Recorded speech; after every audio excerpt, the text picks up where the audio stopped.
Baik, rekan-rekan media yang saya hormati, Bismillahirrahmanirrahim. Assalamualaikum warahmatullahi wabarakatuh.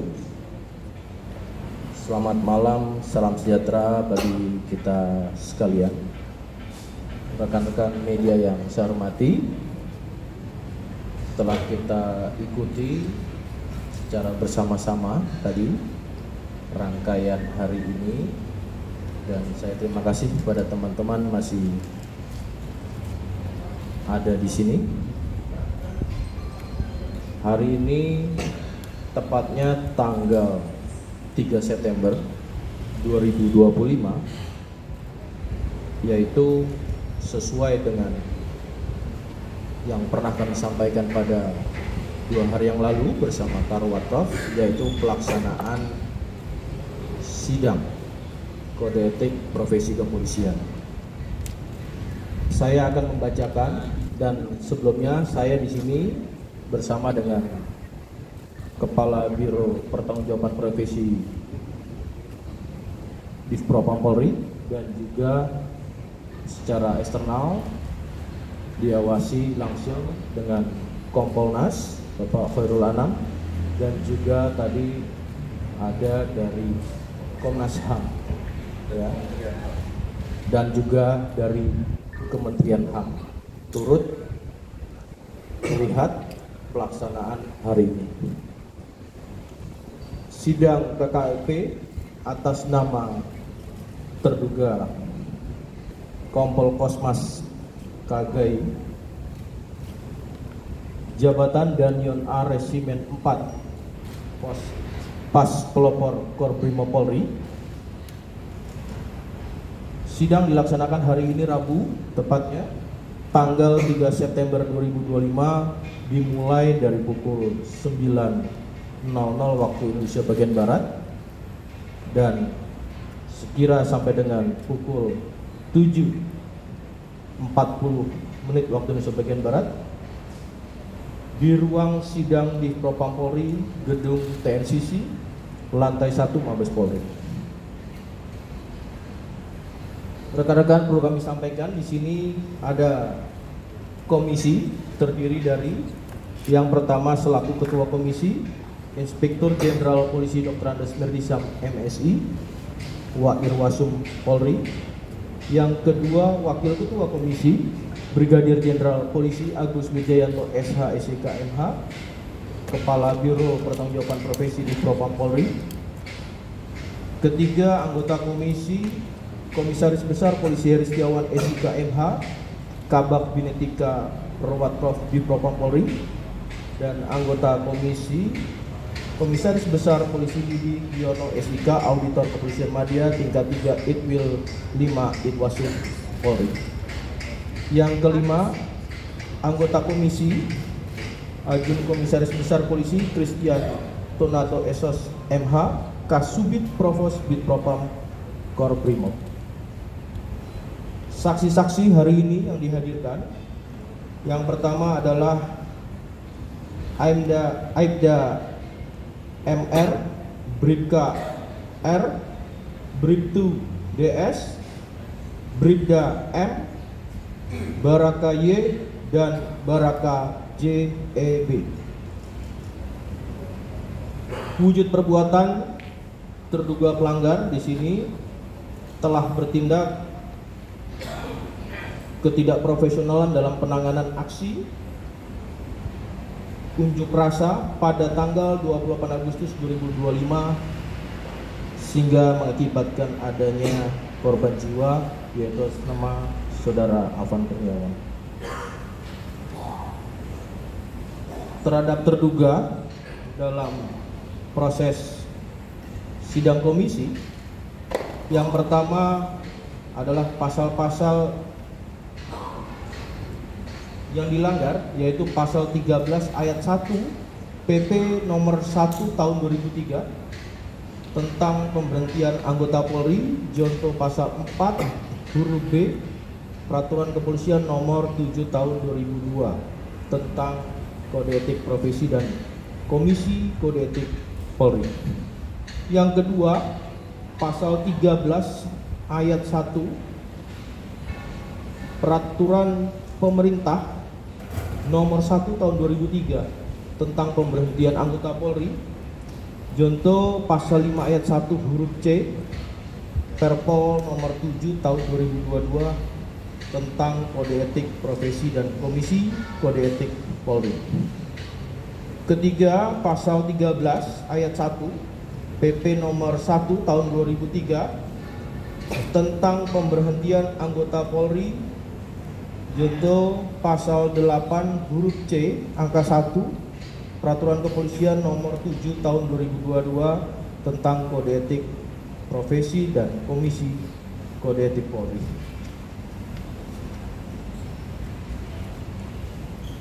Putusan sidang KKIP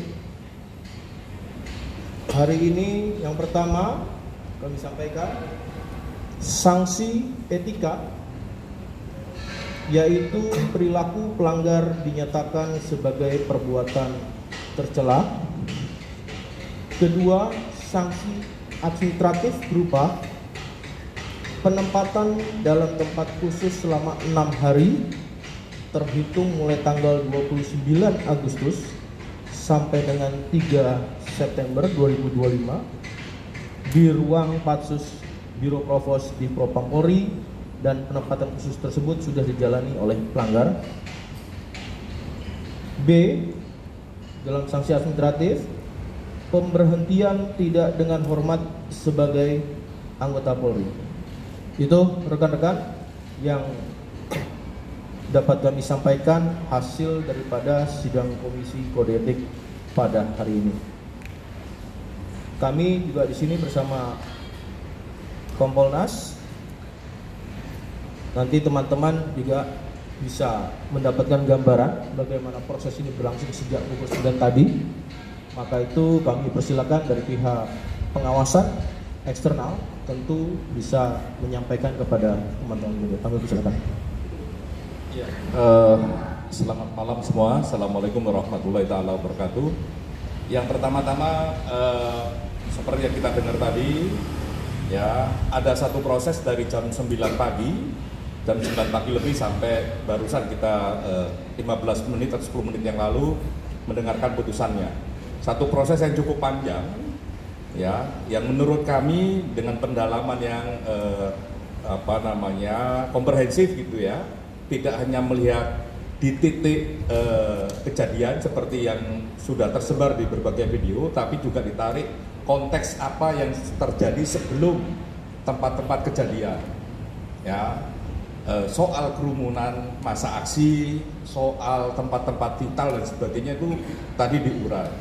Soal juga bagaimana pengendalian rantisnya dan sebagainya juga tadi diurai. Yang menurut kami penguraian secara substantif cukup komprehensif, ya, faktualnya diurai, juga bagaimana proses berjalannya rantis itu sampai sendirian juga diurai. Ada konteks di situ. Nah, menurut kami dengan proses kayak begitu bagus. Masing-masing stakeholder, ya, ada majelis, ada penuntut, juga ada pembelanya, itu juga mencoba untuk berinteraksi yang menurut kami kinerjanya profesional sampai mendapatkan putusan PTDH. Dan ini jadi sangat penting karena kami Kompolnas mendengarkan langsung apa yang disampaikan oleh keluarga korban kepada Pak Kapolri, kepada kami dan kepada Pak Kapolri secara langsung bagaimana keadilan, dan ini salah satu jawaban penting dalam proses itu. Ya, memang ini masih proses etik. Kemarin sudah diputusin, gelarnya diteruskan kepada proses pidana. Itu yang pertama. Yang kedua yang nggak kalah penting adalah tadi dinyatakan terduga, ya, diputuskan PTDH, tapi masih mikir untuk apakah beliaunya banding ataukah tidak. Nah, kami menangkap dalam dua konteks seperti ini. Ya, yang tadi lihat di suasana sidang, yang pertama konteksnya adalah memang terduga ini yang mendapatkan putusan sekarang PTDH ini itu menjelaskan bagaimana dia, ya, berhadapan dengan masa aksi, berhadapan dengan tugas yang harus diselesaikan secara maksimal, berhadapan juga dengan titik rawan, terutama di public safety. Ya, di satu sisi itu, ya, itu penting sekali bagi dia menjelaskan tadi. Yang kedua, terduga ini yang sekarang sudah diputuskan BPDH juga menjelaskan bahwa dia tahu, ya, kalau ternyata mobilnya menabrak atau melindas, ya, karena itu jatuh dulu kalau di video, melindas almarhum itu setelah dia ada di markas jauh, dikasih tahu sama teman-temannya, juga melihat sosial media. Dia sedih tadi.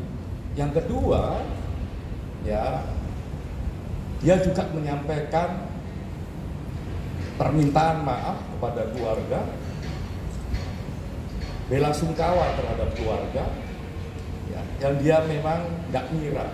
Lah mungkin dua konteks itulah yang menjadikan dia memilih untuk berpikir dulu untuk menyatakan sikapnya. Dia akan berdiskusi dulu katanya tadi sama pihak keluarganya, sama istri dan keluarganya. Dan dia mau berdiskusi itu karena memang di sisi yang lain dia merasakan bagaimana tanggung jawab tugasnya. Di sisi yang lain dia juga menyatakan kesedihannya, bela sungkawanya terhadap keluarga korban.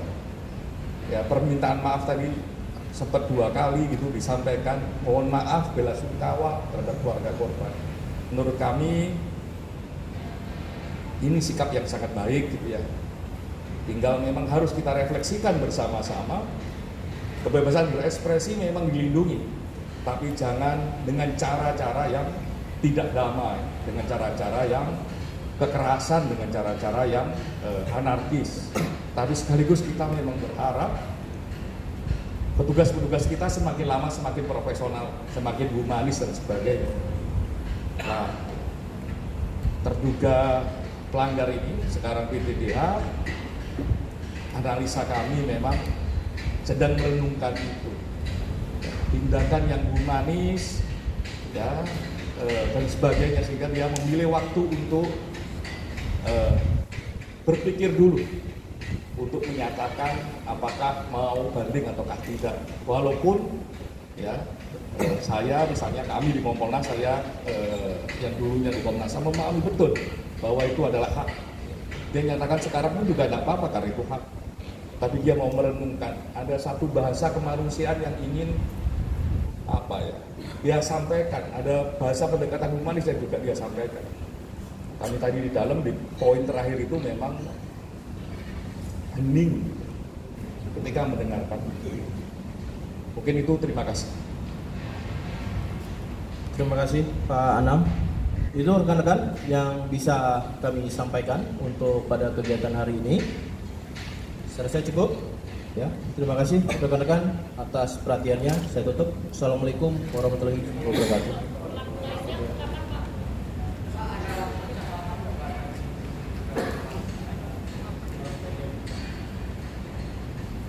Gimana? Kurang jelas pertanyaannya. Apakah tadi di sidang diketahui nggak Pak percakapan di mobil seperti apa sehingga pas kejadian? Oh, baik. Nanti langsung pengawas dari mulai awal sampai akhir. Oke. Jadi tadi juga ada pemeriksaan, ya, apa yang terjadi di dalam mobil tersebut. Ya, kenapa kok bisa maju, kenapa sendirian, apa yang dirantis itu, termasuk apa saja yang ada di rantis, termasuk posisi tempat duduknya model kayak begitu, mereka di mana saja, ya, apa yang harus mereka lakukan, terutama di titik memang dekat objek vital, terus merangsek ke depan, itu tujuannya apa, bagaimana rantai komandonya di level rantis, itu ada dan diperiksa, itu ya.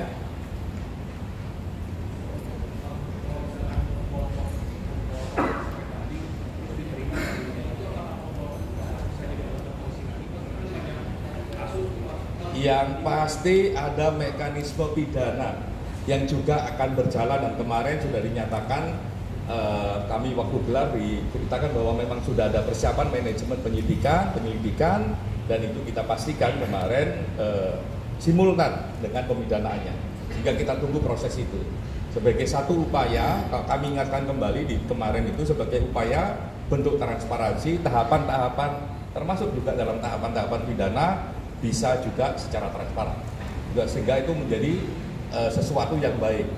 Hanya saja kami juga mengajak publik luas ya untuk juga memperkuat kesaksian. Kalau ada kesaksian, ada informasi, silakan datang ke kepolisian, ke Reskrim. Kalau enggak melalui Kompolnas. Kalau ada rekaman-rekaman juga yang terjadi di lapangan dan sebagainya, juga mohon diberikan kepada kepolisian sebagai upaya penegakan hukum dengan informasi yang jauh lebih komprehensif.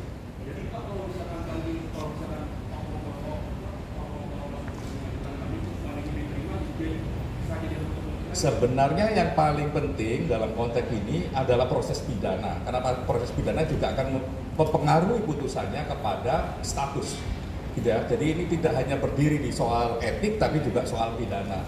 Nah, saya kira informasi-informasi dari publik luas, karena itu kan terbuka, banyak orang yang pakai HP dan sebagainya, itu bisa diberikan sebagai satu bentuk untuk memperkuat informasi sehingga komprehensif. Yang kedua, yang nggak kalah penting, mekanisme pidana selalu terbuka. Semua teman-teman bisa ngecek, bisa meliput dan sebagainya. Mungkin itu. Mas, dalam kesaksian 7 tersangka yang diperiksa itu, ada nggak sih yang terungkap dari rantis tersebut? Ada mungkin ada dashcam di dalam rantis yang nantinya bisa meringankan tuntutan kepada para terdakwa ini? Yang pasti tadi mulai dari apa yang terjadi di rantis antar mereka bertujuh, sebelum mereka sendirian, kalau kita lihat di video sendirian, itu juga didalami, termasuk di titik mana yang menurut mereka juga rawan, ya, di objek-objek mana rawan dan situasi aksinya yang begitu banyak, gitu. Makanya ya penting ini informasi yang bisa didapat oleh publik berupa video dan sebagainya bisa dimasukkan menjadi bagian dari penegakan di hukum pidana. Itu? Saya rasa cukup. Ya, jelaskan. Untuk Pak Karopenmas, Pak, ini kan Ya. tadi kan disebutkan dari Kompolnas juga bahwa ini kan berjalan simultan, bahwa proses pidananya juga akan diteruskan ke Barreskrim dan sudah disiapkan manajemen. Nah, sebenarnya yang menjadi pertanyaan publik juga, ini sebenarnya proses pidananya ini seperti apa? Apakah sudah dimulai, lalu statusnya apakah sudah penyelidikan atau sudah justru malah sudah penyidikan, itu atau seperti apa? Baik rekan-rekan, untuk kemarin, tepatnya hari Selasa, ini telah dilakukan gelar perkara